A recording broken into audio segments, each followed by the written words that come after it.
Well, my issue here is no matter what, the chain won't stop turning, and it's spinning pretty fast enough to be very dangerous. This is an 029 Stihl, 21 years old.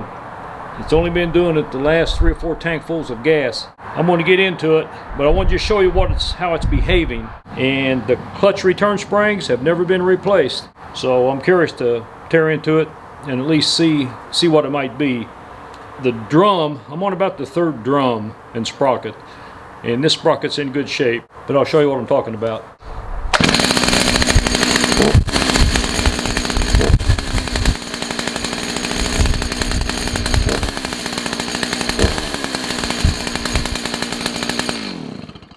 I'm going to put on the chain brake and then release it. As soon as I release it, the chain will take off.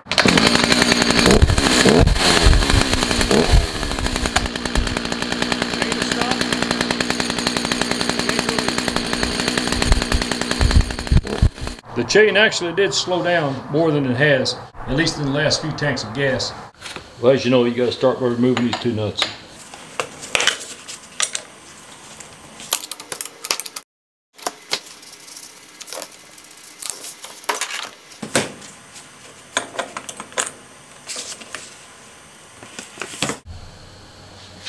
All we got to do now is remove this C-clip.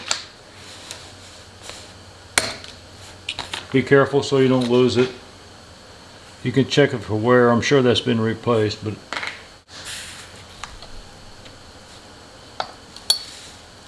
take that ring off.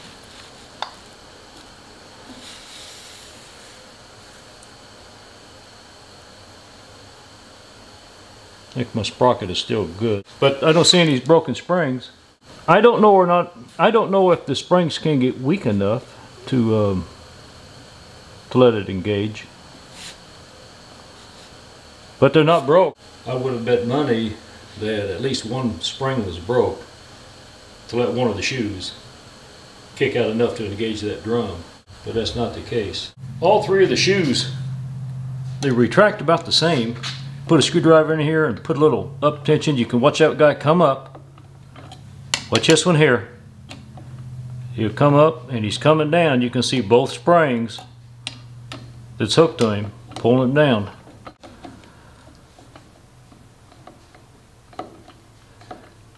You can see both springs working. The shoe's going up. Watch a gap right here. You can watch that gap increase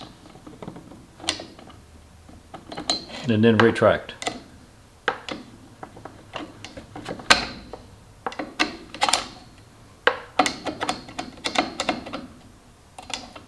Should be the 3rd one.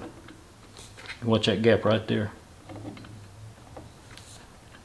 They're coming back with quite a bit of force, it feels like to me.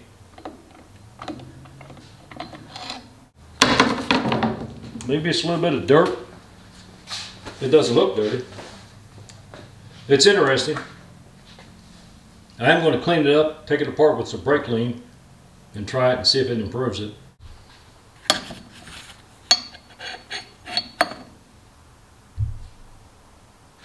I'm not sure how it's going to focus, but inside the drum, it's got a couple of dirty ridges built up on it. Right here. And that could be enough to do that. It's a pretty sharp ridge right here. Scrape with my fingernail. Ridge runs to here. To here. Looks like about half the drum has a dirty ridge built in it.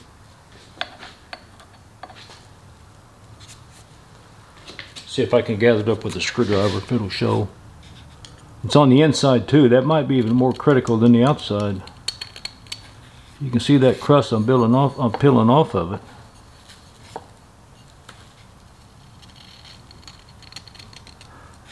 Well, now I'm pretty confident that that's the problem. Can't believe in springs though.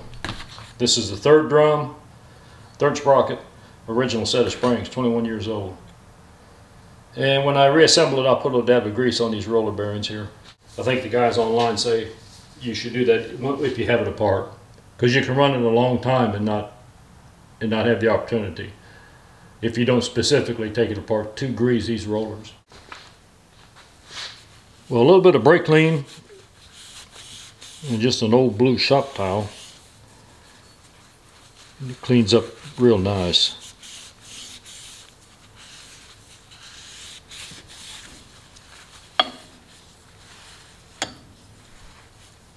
Gonna dab some of that awesome XHP 222 mobile grease. Look how sticky that is. We'll look in there and see where that spring is that engages this slot. It's right about here. I think that's about 5 o'clock position, 4:30, something like that. I think that drives the oil pump.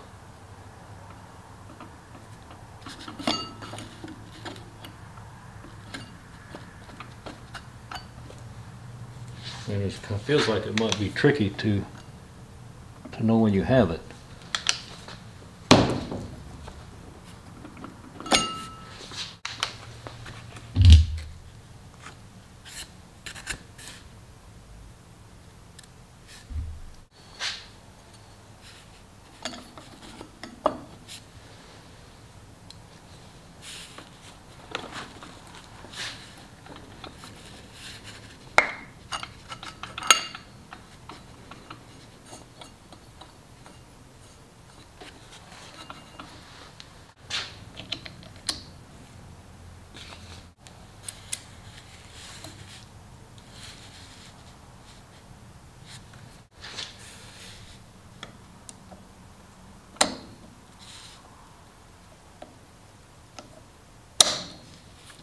Bingo.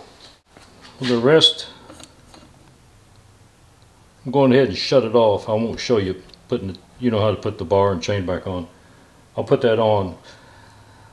The next time we turn the video on, we'll see if the chain stops at idle. Okay, it's dark out here. Use an artificial light. So got it back together. Big improvement. You'll see the chain kind of wanting to jump, maybe a 1/4 inch at a time or something like that. Maybe it's always done that. I don't remember it. But here we go.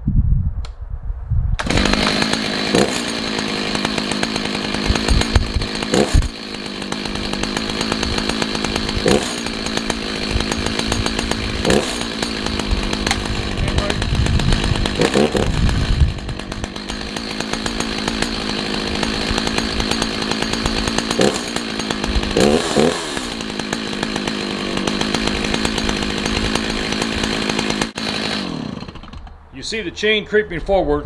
I'm going to show you a brand new Echo 310. That's a little 31cc saw. When you let off on the throttle, you might as well put on the chain brake. That's what it feels like.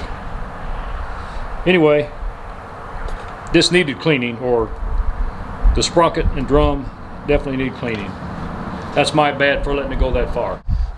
I don't want to get into a whole nother video. I went through 2 cordless saws.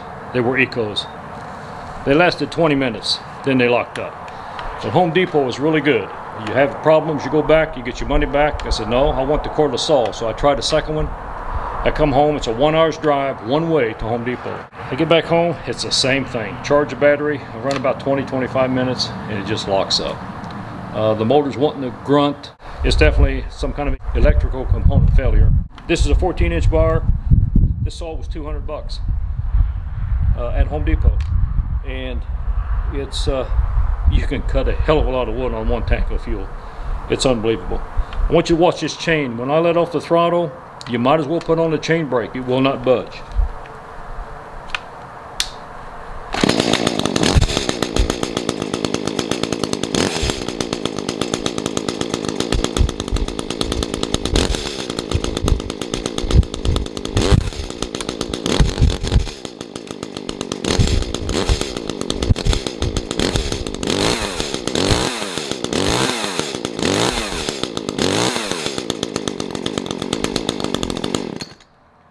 Now some of you might say it's too tight. It's not.